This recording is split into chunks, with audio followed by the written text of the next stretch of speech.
आकाशवाणी गोरखपुर से प्रादेशिक समाचार।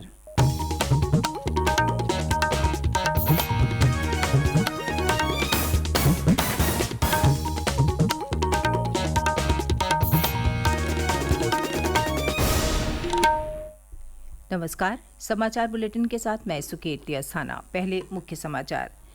प्रदेश भर में आज धूमधाम से मनाया जाएगा विजयदशमी का त्योहार।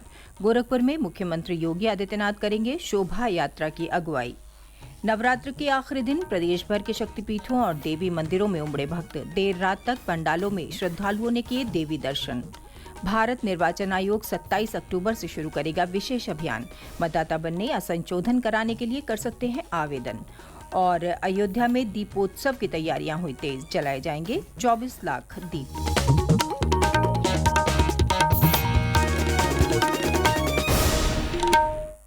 और अब समाचार विस्तार से।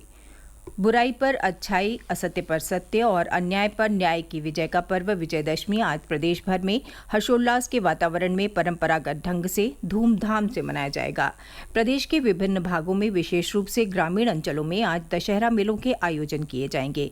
इन मेलों में बुराई, अन्याय और अनाचार के प्रतीक रावण, कुंभकर्ण और मेघनाथ के पुतले जलाए जाने के भी कार्यक्रम हैं। विभिन्न स्थानों पर आयोजित रामलीला में भी आज रावण वध के प्रसंग का मंचन होगा। कई स्थानों पर शोभा यात्राएं निकाली जाएंगी। दशहरा पर्व पर आज गोरखपुर स्थित गोरखनाथ मंदिर से निकलने वाली शोभा यात्रा में गोरक्षपीठ के महंत और प्रदेश के मुख्यमंत्री योगी आदित्यनाथ शामिल होंगे। मुख्यमंत्री योगी आदित्यनाथ ने समस्त प्रदेशवासियों को शारदीय नवरात्र और विजयदशमी पर्व की बधाई दी है। शारदीय नवरात्र की नवमी पर मुख्यमंत्री ने कल गोरखपुर में गोरखनाथ मंदिर में विधि विधान से कन्या पूजन कर मातृशक्ति की आराधना की। इस मौके पर उन्होंने कहा कि शारदीय नवरात्र नारी गरिमा की प्रतिष्ठा का पर्व है और सनातन धर्म ने सदैव मातृशक्ति के सम्मान, सुरक्षा और सशक्तिकरण पर जोर दिया है। इसी भावना के अनुरूप प्रदेश में मिशन शक्ति के कार्यक्रम प्रभावी ढंग से आगे बढ़ाए जा रहे हैं। केंद्र और प्रदेश की सरकार नारी गरिमा के अनुरूप सुरक्षा, सम्मान और स्वावलंबन की अनेक योजनाएं चला रही है।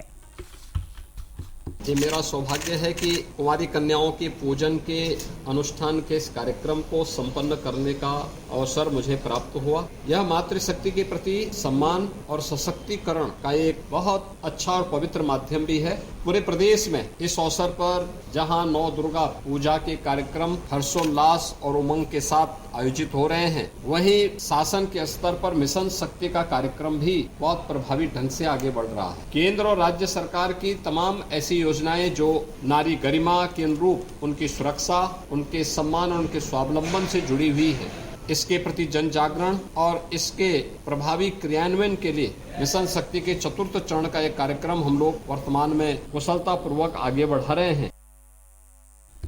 प्रदेश में कल महानवमी का पर्व श्रद्धा के साथ मनाया गया।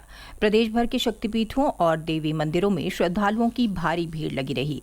श्रद्धालुओं ने कल मां भगवती के 9वें स्वरूप माता सिद्धिदात्री की पूजा अर्चना की।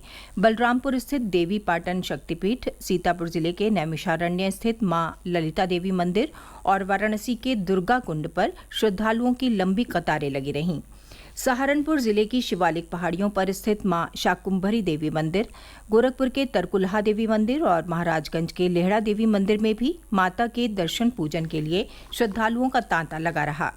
लखनऊ के बड़ी कालीजी, चंद्रिका देवी मंदिर और कानपुर के 12 देवी मंदिर सहित कई स्थानों पर मेला लगा रहा। मिर्जापुर जिले के विंध्याचल स्थित प्रसिद्ध शक्तिपीठ विंध्याचल धाम में ब्रह्म मुहूर्त से ही श्रद्धालु दर्शन पूजन के लिए पहुंचे। उधर दुर्गा पूजा महोत्सव में भी खूब धूम नजर आई। राज्य में जगह जगह बने दुर्गा पंडालों में लोग देर रात तक पहुंचते रहे। आज से दुर्गा प्रतिमाओं के विसर्जन का क्रम शुरू हो जाएगा। सभी जिलों में इसे लेकर अलग अलग स्थान तय किए गए हैं। साथ ही सुरक्षा व्यवस्था के भी कड़े इंतजाम किए गए हैं। कई जिलों में यातायात परिवर्तन किया गया है। भारत निर्वाचन आयोग के घोषित कार्यक्रम के अनुसार विधानसभा निर्वाचन क्षेत्रों की निर्वाचक नामावलियों का विशेष पुनरीक्षण अभियान 27 अक्टूबर से शुरू किया जाएगा। 9 दिसंबर तक चलने वाले इस अभियान के दौरान मतदाता सूची में पात्र और छूटे हुए मतदाताओं को जोड़ा जाएगा। मतदाता सूची को भी अपडेट किया जाएगा। मुख्य निर्वाचन अधिकारी नवदीप रिड़वा ने उत्तर प्रदेश के सभी नागरिकों से इस अभियान में जुड़ने की अपील की है। उन्होंने कहा कि अभियान के तहत जिनका वोटर कार्ड नहीं बना है वो अपना वोटर कार्ड बनवा सकते हैं। वोटर हेल्पलाइन ऐप या वेबसाइट के माध्यम से मतदाता अपना विवरण मतदाता सूची में देख सकते हैं। साथ ही ऑनलाइन और ऑफलाइन दोनों प्रकार से मतदाता बनने या संशोधन के लिए आवेदन कर सकते हैं। प्रादेशिक समाचार आप आकाशवाणी गोरखपुर से सुन रहे हैं। ये समाचार बुलेटिन हमारे YouTube channel AIR news Gorakhpur और ट्विटर हैंडल AIR News_GKP पर भी उपलब्ध है। प्रधानमंत्री नरेंद्र मोदी 29 अक्टूबर को सुबह 11 बजे आकाशवाणी पर मन की बात कार्यक्रम में देश विदेश के लोगों के साथ अपने विचार साझा करेंगे। ये मासिक रेडियो कार्यक्रम की 106वीं कड़ी होगी। लोग नमो ऐप या MyGov ओपन फोरम पर अपने विचार साझा कर सकते हैं। वो टोल फ्री नंबर 1800-117800 भी डायल कर सकते हैं और प्रधानमंत्री के लिए अपना संदेश हिंदी या अंग्रेजी में रिकॉर्ड कर सकते हैं। ये फोन लाइन 27 अक्टूबर तक खुली रहेंगी। लोग 1922 पर मिस्ड कॉल देकर SMS लिंक प्राप्त करके प्रधानमंत्री को सीधे अपने सुझाव भेज सकते हैं। अयोध्या में होने वाले भव्य और दिव्य दीपोत्सव की तैयारी तेज हो गई है। इस अवसर पर 11 नवंबर को अयोध्या में सरयू नदी के किनारे 24 लाख दीप जलाए जाएंगे। दीप सजाने से लेकर प्रज्वलित करने की जिम्मेदारी 25,000 लोग निभाएंगे।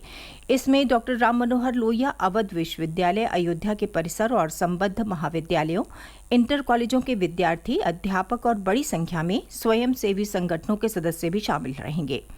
प्रदेश के पर्यटन और संस्कृति मंत्री जयवीर सिंह ने बताया कि मर्यादा पुरुषोत्तम प्रभु श्री राम की नगरी अयोध्या में दीपावली को दीप पर्व के रूप में मनाने की परंपरा प्राचीन काल से ही चली आ रही है। प्रदेश सरकार इसे दीपोत्सव के माध्यम से फिर से प्रतिष्ठित कर दुनिया को अयोध्या धाम की महिमा से परिचित कराने का कार्य कर रही है। उन्होंने बताया कि दीपोत्सव में पहले डॉक्टर राम मनोहर लोहिया अवध विश्वविद्यालय परिसर और संबद्ध महाविद्यालय के विद्यार्थी ही हिस्सा लेते थे। इस वर्ष इंटर कॉलेज के 4,000 विद्यार्थी भी शामिल होंगे।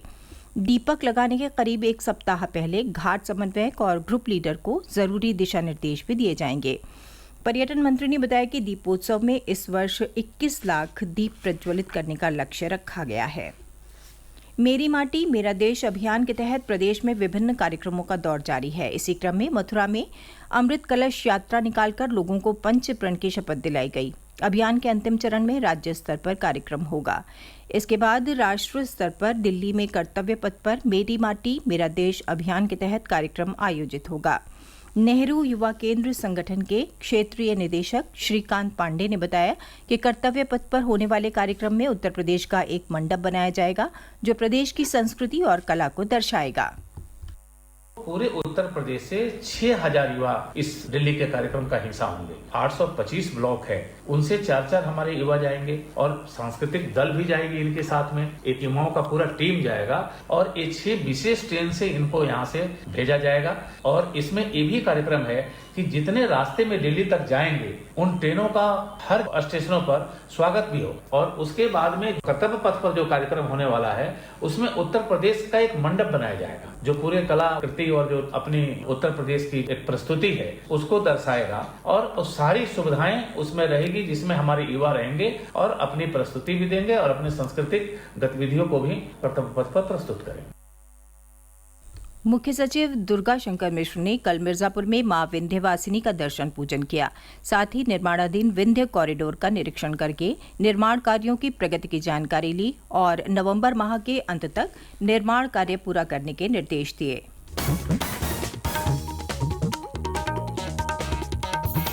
अंत में मुख्य समाचार एक बार फिर।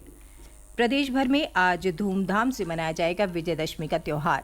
गोरखपुर में मुख्यमंत्री योगी आदित्यनाथ करेंगे शोभा यात्रा की अगुवाई। नवरात्र के आखिरी दिन प्रदेश भर के शक्तिपीठों और देवी मंदिरों में उमड़े भक्त। देर रात तक पंडालों में श्रद्धालुओं ने किए देवी दर्शन। भारत निर्वाचन आयोग 27 अक्टूबर से शुरू करेगा विशेष अभियान। मतदाता बनने या संशोधन कराने के लिए कर सकते हैं आवेदन। और अयोध्या में दीपोत्सव की तैयारियां हुई तेज, जलाए जाएंगे 24 लाख दीप।